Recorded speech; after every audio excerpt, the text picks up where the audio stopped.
From what we've gathered, the main goal of all organisms is survival and reproduction.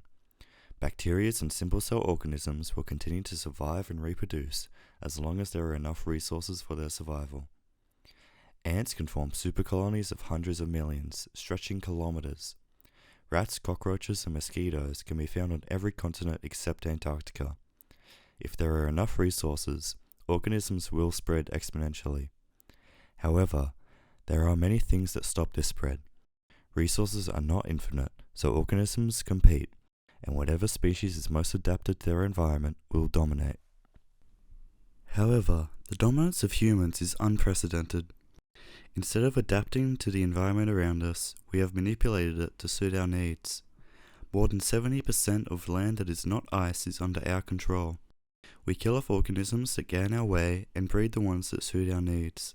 And for a long time, this has worked great for us. Much of humanity is able to live in relative comfortability compared to the other animals that inhabit our world. But we must also reap what we sow. The consequences of our remodeling of the natural world are starting to show. The diversity of organisms is estimated to be at an all-time low since humans have been around, and this could mean terrible things for humanity's future. The collapse of vital ecosystems such as pollinators and filterers could create a domino effect, potentially rendering the Earth unlivable for humans. But the intricacies of biodiversity are largely unknown, with most only understanding the term as the diversity of organisms, but don't understand its importance for humanity's survival. Here, I hope to give a rundown on what biodiversity is, the different ways of looking at it and its importance, arguments against its importance, and some ways people can help. All references will be linked in the description so you can check where I'm getting my information from. Biological diversity, or biodiversity, is the variety of organisms, all living things. This is how most people understand biodiversity. However, it also encompasses the genetic information the organisms contain and the ecosystems they form. It is usually looked at in three different levels: the genetic diversity within species, the variety of species within a region or habitat, and then the variety of ecosystems in a given area, the sizes of which can range from small areas such as ponds to entire countries to global biodiversity. Measuring biodiversity is a difficult job. Not only is understanding the size or area in which to study difficult, but we don't have the best grasp of all life that lives on our planet yet.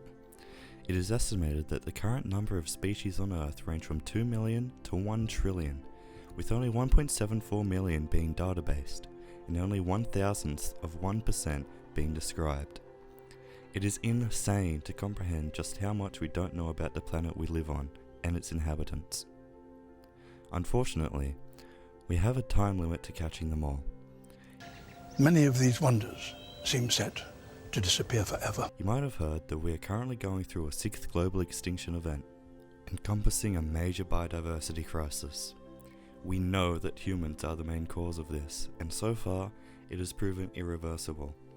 The main drivers for loss of biodiversity are changes in land use, primarily for large-scale food production, and over-harvesting of natural resources, including overhunting and fishing. Invasive species are also of concern, and climate change has started to influence populations, with models predicting that it will get much worse. But why is it important? Who cares if a couple monkeys die off, or some bugs that no one has ever seen before? Sure, I can understand wanting to fill out your Pokédex, but does it really matter all that much? There are two different views you can take here.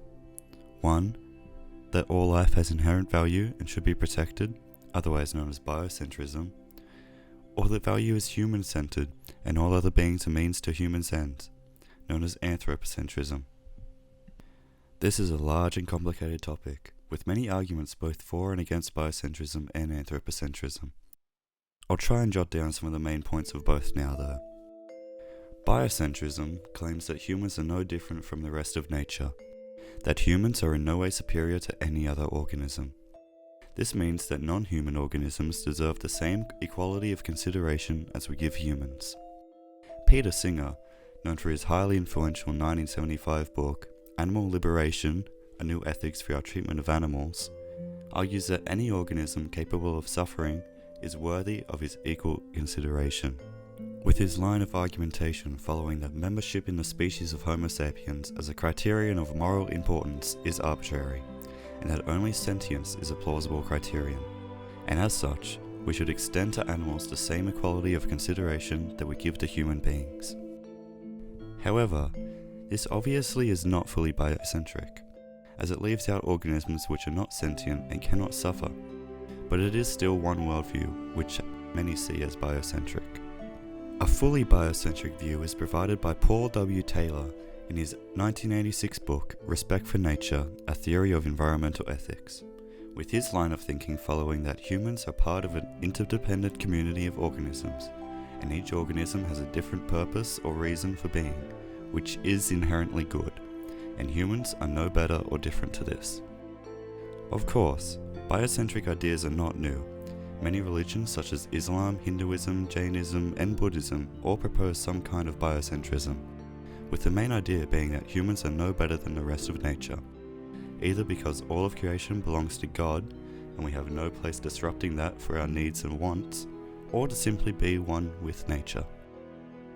I'm also not getting too deep on similar views such as ecocentrism or deep ecology, which also have their own arguments which oppose anthropocentrism. But this video will be too long if I try to cover every environmental ethical worldview. I believe there are some inherent flaws to the biocentric worldview, which will bring us to anthropocentrism. Richard Watson is one of the most well-known questioners of biocentrism, mainly through his 1983 essay, A Critique of Anti-Anthropocentric Biocentrism, quite a mouthful, where his main point was that human actions are as natural as any other organism doing anything, and if we have to consciously change our behaviour so as to not interfere with the rest of nature, then we are setting humans apart from nature, reaffirming the anthropocentric view, or worse, being anti-human and placing every other organism above humans on the hierarchy of importance. Other points that complicate the biocentric view are questions like, should we kill off organisms which bring harm such as mosquitoes, who kill an estimated 75,000 people annually? Or, do microscopic organisms such as bacteria have the same value and rights as humans? These questions are still highly debated, with there being no one answer that everyone agrees on. Of course, aesthetics and biocentric-like views are somewhat beneficial, as they are reasons for protecting the environment around us, even if they seem misguided as some. Anthropocentrism claims that human beings are the central or most important entity in the universe, superior to nature, with its resources for us to use, and it is considered to be quite a traditional Western moral thought and inherently capitalistic. It has been argued that anthropocentrism is an innate human characteristic. However, this has been challenged by recent studies, many showing that the disconnection from nature is the main driver for anthropocentric thought.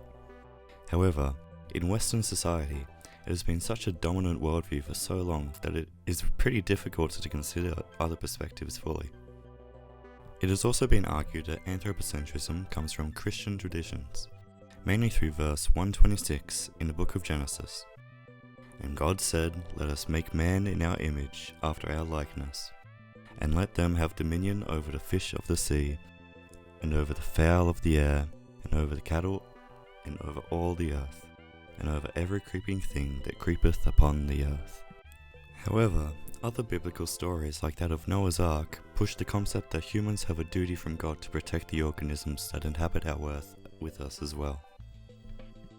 The debates around modern biodiversity have many similarities to that of some previous philosophers as well. One important idea in biodiversity is that every organism has some kind of role to play in its ecosystem, and that ecosystem has a role to play in the ecosystem of ecosystems, all of which is the foundation of which life on Earth is derived from. If a couple of pieces are missing from the puzzle, the picture doesn't really work. I find this somewhat similar to the ideas of the materialists, mainly that of Julien Offray de la Mettrie and Thomas Hobbes, and subsequently René Descartes, who, while not a materialist, his ideas formed the foundation for many. Philosophical materialism is essentially the idea that matter is the fundamental substance of the universe, that it makes up everything, including consciousness. Everything comes from matter interacting with other matter and producing byproducts. This thinking can be easily translated to how ecosystems function and work together, producing the Earth as we know it. René Descartes is one of the fathers of modern philosophy, highlighting epistemology to the philosophical world in the 17th century.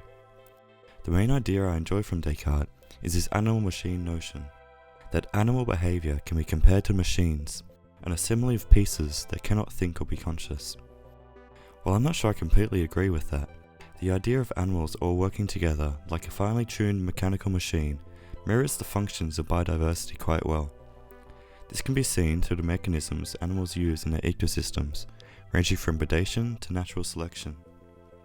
La Mettrie was one of the earliest French materialists of the Enlightenment in the 18th century. While his works may not be extremely scientific, The Natural History of the Soul in 1745 and Man and Machine in 1747 were controversial at the time and highly influential. In A Natural History of the Soul, La Mettrie states one of his earliest biocentric-like views, that humans are merely complex animals, because without the idea of the soul as a separate entity, there is not much that separates humans and animals. In Man and Machine, La Mettrie extends Descartes' animal-machine notion to include humans as well, that we can also be seen as finely tuned machines. Hobbes' ideas are quite like that of La Mettrie, especially in his most famous book Leviathan, written in 1651, just put under a different light. Hobbes sees humans through a mechanistic viewpoint, that humans are simply machines going through the motions that they've been assigned. While Hobbes uses this worldview to comment on political philosophy, it's interesting to see where these ideas have emerged from. I think a lot of people who are concerned about current environmental crises see anthropocentrism as the main driver which has got us to where we are, and that it is not a sustainable way to view life in the universe. However, I would argue that it is not anthropocentric thinking which has damaged our planet to an alarming extent, but instead short-term thinking. If humans want to continue to have dominion over Earth, we would not use up all the planet's resources and kill off the planet's other inhabitants, which do have a role to play. Sustainability is the main goal here. We know that we have only gotten to our advanced lifestyles through the exploitation of the Earth and its resources and organisms. But if we want to continue living like this, we have to find ways to be sustainable. Conservationists or environmental scientists seem to have a certain stereotypical character, that of hippies with worldviews like biocentrism. However, most devoted environmentalists want human life to flourish, and they see looking after our planet and its inhabitants as a way to do this. In fact, the scientist who coined the term biodiversity, E.O. Wilson, is a strong humanist, also coining the phrase scientific humanism, and signed the Humanist Manifesto in 2003. Conservationists aren't all tree huggers who hate industrialism and human development. They are human lovers pointing out how our greed is going to hurt us. So, back to the original question. If taking an anthropocentric worldview, why is biodiversity important? Why can't we let the whales die?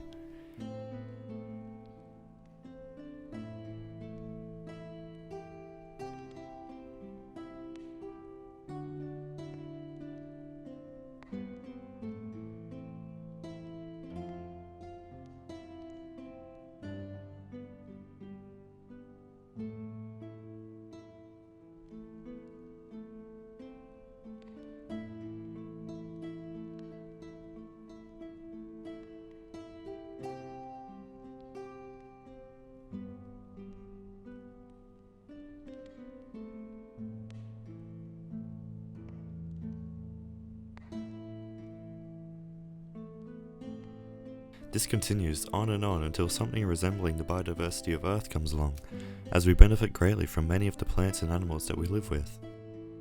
You may be thinking, why do we need so many species then? Why can't we just have the ones that benefit us? And that's a good point. Why bother saving some ugly monkey in Borneo when it has barely any function in its ecosystem? Well, if you don't take the biocentric view that all forms of life have value, then the answer is simply that it's difficult to pinpoint what role an organism has in its ecosystem. If one species is suffering, then it's usually because of a change of balance, which is also making others suffer. We don't have the luxury of placing organisms on a planet and seeing if they help or not. We only know the true value once it's gone. It is true that we know of certain keystone species which provide humans with ecosystem services. These can range from regulating services such as purification of water and air or pollination, provisioning services such as food and medical resources, cultural services such as recreational experiences or education, and supporting services such as nutrient cycling. As such, identifying keystone species is obviously very important as they greatly benefit humans. Paradoxically, most apex predators are some of the best examples of keystone species. The best example of this is the story of the grey wolf in Yellowstone. Long story short, the early park managers of Yellowstone thought that the wolves eating all the desirable species, such as deer and elk, was disastrous, and as such, they killed them off to the point where in the 1970s, there were no more wolves left in the park. However, without the apex predators, the herbivores overgrazed the area, killing off many plants before they had a chance to grow back. This hurt other herbivores in the area, such as beavers, as there was now much higher competition for the food sources. The decline in beavers then led to the destruction of riverbanks, as the beavers' dams would slow down the water, allowing for the soil surrounding the rivers to stay in place. In 1995, the grey wolves were reintroduced, not only dramatically recovering the beaver population and river systems, but also increasing overall biodiversity, as the carcasses left from the wolves worked as a food source for scavengers. In this scenario, we had no idea the effects that taking out a seemingly destructive species would bring, and once reintroduced, they had more unforeseen effects. So, understanding exactly which species the keystone ones are difficult, but why is it better to have a wide range of seemingly worthless organisms? Unfortunately, ecosystems are so complex that in most cases, keystone species do not work independently, but are supported by other organisms playing similar roles. There are a couple of hypotheses ecologists use to understand why a diverse range of species helps, and there is a couple because they haven't figured out yet exactly which hypothesis is the most correct, and they're all quite similar. Most likely, all three of these hypotheses are correct to some extent. The first is the redundancy hypothesis, or functional compensation, with the idea that if there are many animals that play similar roles in an ecosystem, then when stressful conditions arrive due to a disturbance, such as a drought, extreme temperatures, or human interference, the species can compensate for each other instead of completely collapsing. As such, a high number of species diversity is of the utmost importance for followers of this idea. The second is the rivet hypothesis, which uses the analogy of rivets in the wing of an airplane to explain the increasingly damaging effects the loss of a species has on an ecosystem. Removing one rivet from the wing may not cause a collapse, but it has weakened the integrity. The more rivets are removed, the wing weakens exponentially. Therefore, the rate in which species are lost is of most importance in this hypothesis, and as such, indiscriminate removal of species through things like pesticide is of most concern for those who follow this idea. Thirdly, the portfolio effect compared biodiversity to stock holdings. To minimize the risks in a stock portfolio, one may increase their diversification. Similarly, a diverse range of species minimizes the risk of collapse of the ecosystem, as each species reacts differently to adverse conditions. What I think is the most important idea from all three of these hypotheses is that a diverse range of species is more tolerant and stronger to changes in the environment, and since humans depend on these organisms to survive, we should try and keep a high level of diversity so that these ecosystems don't collapse, and we collapse alongside with them. It is pretty obvious that humans have had a large effect on the environment around us, changing it to suit our needs, and only recently have many fully understood how our changes on ecosystems may come back to bite us. It is here that we come across some arguments against environmental protection. I'll skip past the basic claim that there is no such thing as climate change or environmental change, and the Earth has always been like it is today, because that's pretty dumb and can be proven false pretty easily. Instead, I'll talk about the idea that the Earth does continuously change, but that humans have no part in it, it's just part of nature. This is the stance of many climate change deniers, that we are simply part of a natural cycle, and there's nothing we can do except prepare for it. Yes, the Earth has been continuously changing ever since it formed 4.5 billion years ago, in many ways. Similarly, the organisms on Earth have continuously changed as well. Extinction is obviously not something that only humans cause. It has been happening ever since the first forms of life were formed around 3.5 billion years ago. Through speciation, a species will diverge into multiple other species, and inevitably, Some species will go extinct through an infinite number of ways, usually related to genetic phenomena of pollution, habitat degradation, competition, disease, climate change, and co-extinction, where one species dies out but another species relies on it for survival and as such also dies out. Fun fact, more than 99.9% of all species that have ever lived on Earth are considered to be extinct. Typically, a species will become extinct within 10 million years of its first presence, and this is normal.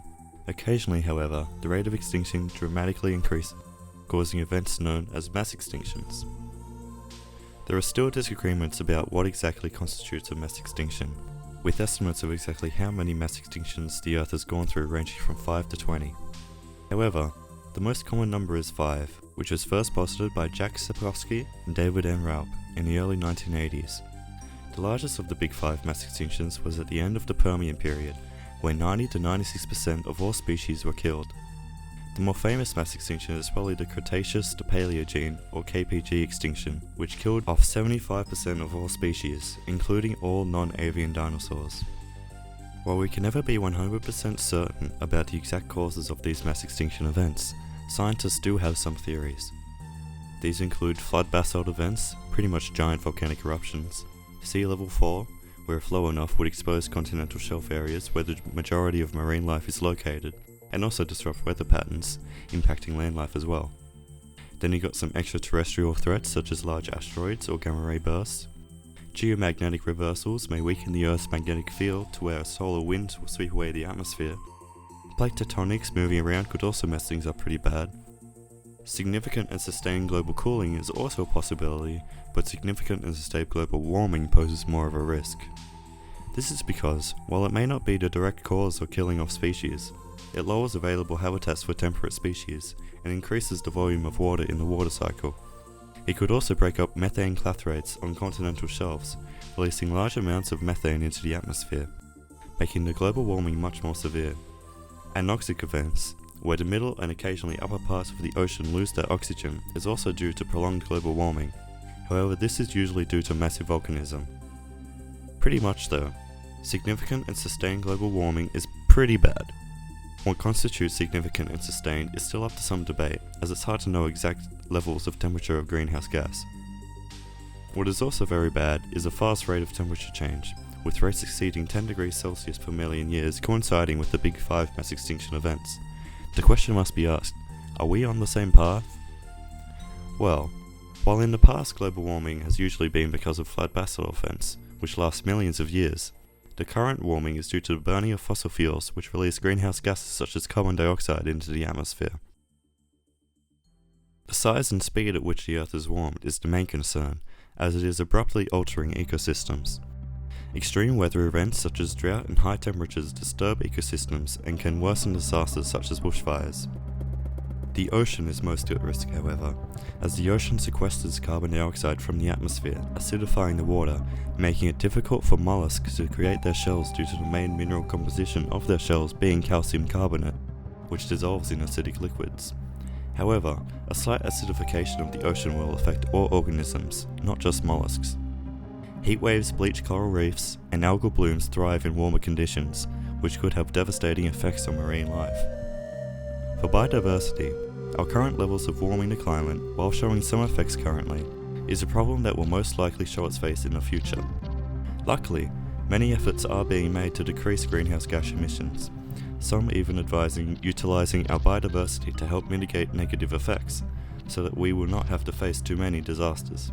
But we will have to live with the consequences that have come from what we have already done.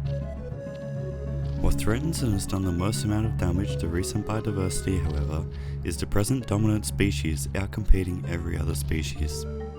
This species is causing what has been referred to as the 6th mass extinction during the Holocene epoch, the current epoch, also known as the Anthropocene extinction. The current rate of extinction is estimated to be 100 to 1,000 times higher than normal background rates of extinction. Humanity is an unprecedented species, being a global superpredator that consistently preys on other apex predators around the world. The earliest signs of humanity's contribution to biodiversity loss were the extinction of nearly all the megafauna approximately 12,000 years ago. Around 96% of all mammalian extinctions during the late Pleistocene are attributable to human impacts, mainly hunting. The beginnings of agriculture, and hence the beginnings of human civilization, led to mass habitat destruction.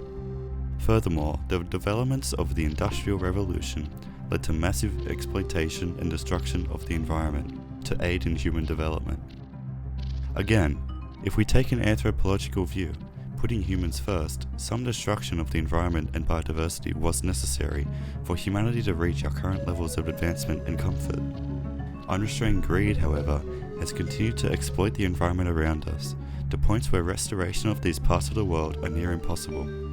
Sustainability has been put aside for short-term, large advancements to take priority. But if we continue this path, humanity will destroy itself. So, while the Earth has been continuously changing, it has never been changed so much in such a short amount of time. Conservation efforts are not trying to halt or change and keep the Earth as it is now.